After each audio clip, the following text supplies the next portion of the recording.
What's up mga ka-Forge Moto? Magandang hapon po sa inyong lahat mga idol. Ngayong araw po ay araw ng linggo, kaya sarado po ang ating shop. So ngayon ang ginawa ko ay kinakalikot ko na naman tong alaga nating Kia Sportage. Yan. Kung mapapansin nyo, may nakikita kayo module na kulay pula at saka eagle eye. Double eagle eye po ito, yung kulay dilaw. Kasi nilagyan ko ito ng additional signal light at saka brake light. Kasi nga itong nakikita nyo, ito ang ginawa nating carrier para dun sa ating alagang KMX. Kasi nga sa tuwing may sasalihan tayong event, dito natin kinakarga si KMX natin. Kaya ngayon ang mangyayari kasi pag naikarga na natin dito yung motor, matatakpan itong signal light, ito na siya itaas, at saka itong brake light, itong kulay red na ito. Kasi nga dito nakasampa, sasampa natin dito yung motor at ganito kahaba yung ano niya, yung body, kaya matatakpan yan. Hindi na makikita sa kapwa nating motorista na nakasunod sa atin, kasi importante ito ito ang tinitingnan nila kung liliko ba tayo o pepreno. Kasi pag tayo pumipreno, iilaw to. Paano nila malalaman kung natatakpan nga ito ng motor? Kaya ang ginawa ko ngayon, naglagay ko ng additional brake light. Ito ay umiilaw tuwing pumipreno tayo. Tsaka ito naman, umiilaw ito kasabay ng signal light. Ito ay left signal light. Pag nag left signal ka, kasi nga liliko ka pakaliwa, iilaw yan, yung dilaw sa itaas. At saka ito. So ito na ngayon ang tinitignan ng ating kapwa motorista na nakasunod sa atin. So left and right yan. Yung kabila na kabit ko na din, pero hindi ko pa ito na itap ang wiring nya. Yan. Pero itong sa kaliwa, ayos na. Naikabit na natin ito. Yan, ito po yung wire nya. Tatlong wire yan. Ang isa dito ay negative ground ng dalawang ilaw nito. Pinagsabay ko na ang ground nila. Tsaka yung dalawang natira ay yung positive ng module papunta dito sa brake light ito. At positive nitong eagle eye papunta naman dito sa signal light. So yan muna ang natapos ko, kasi nga kinapos tayo sa wire at nandito tayo sa bahay. Tinatamad akong pumunta sa shop para kumuha ng wire. Bukas ko natatapusin to mga idol. Pinapakita ko lang sa inyo kung paano natin ginawa.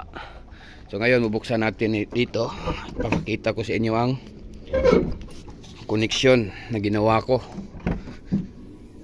Yan, ang gulo pa ng loob nito kasi itong bakal na to ay puputulin ko pa. Ito ang gagamitin nating sampahan, yung parang hagdanan ng ating motor. Gagamitin natin itong extension doon sa ating yung board na pagkakarga natin ng ating laga. So balik tayo dito. Ito na yung connection na ginawa natin. Ito ay pinagsama na dito lahat ng wire ng signal light, tail light at saka brake light, pati na din yung reverse light. So itong kulay black ay ito ang nagsilbing negative linya, ito ng negative power.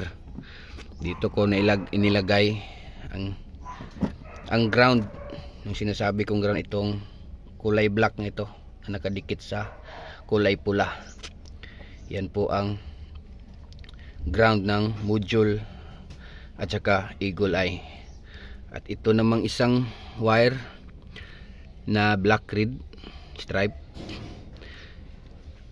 dito ko nilagay. Positive ito ng ating module light, yung kulay red. Nakakonekta naman ito dito sa itong kulay asul na ito. Yan, medyo malabo. Yan. Itong kulay blue. Ito ang linya ng brake light. Umiilaw to. Pumapasok dito ang positive trigger tuwing nagpipreno tayo. Ito namang red na kadikit ng kulay black kanina. Ito naman ang positive ng ating eagle eye. Ito ang sisilbing signal light, left signal. Ang dito naman ito nakakonekta kulay pula. Yan. Yan.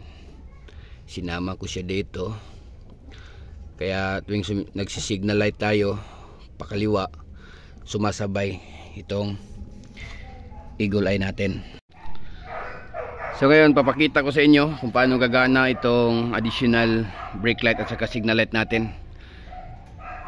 Okay, brake light, brake. Yan.